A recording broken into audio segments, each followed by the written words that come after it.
বিশ্ববিদ্যালয়গুলোতে লেখাপড়া প্রায় বন্ধ হয়ে গেছে, স্কুল কলেজগুলোতে সেই ধরনের লেখাপড়া হচ্ছে না, স্বাস্থ্য ব্যবস্থা প্রায় ভেঙে পড়েছে। এগুলো অতীত থেকেই এসছে, এখন সেগুলো কোনো পরিবর্তনের এত অল্প সময় সম্ভব নয়, কিন্তু আমরা সেই পরিবর্তনগুলো চাই।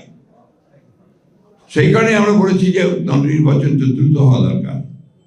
নির্বাচন দ্রুত হলে যে দল ক্ষমতায় আসবে তার যে রাজনৈতিক যে কমিটমেন্ট টু পিপুল থাকবে, সেই কমিটমেন্টগুলো তারা পালন করার জন্য অবশ্যই দায়বদ্ধ থাকবে। প্রোগ্রাম আছে, কর্মসূচি আছে, সেই কর্মসূচিগুলো নিয়ে তারা এগোতে চায়। কিন্তু একটা বিষয় কিন্তু সবাই একমত যে একটা নির্বাচন হওয়া দরকার।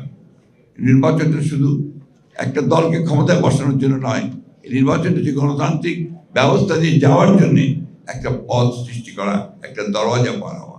প্রশ্ন উঠছে যে সংস্কারগুলো সবগুলো করে নির্বাচনে যাওয়ার প্রশ্ন উঠছে। তাহলে কি আমরা 4-5 বছর ধরে অপেক্ষা করবো? যতদিন সংস্কার সম্পূর্ণ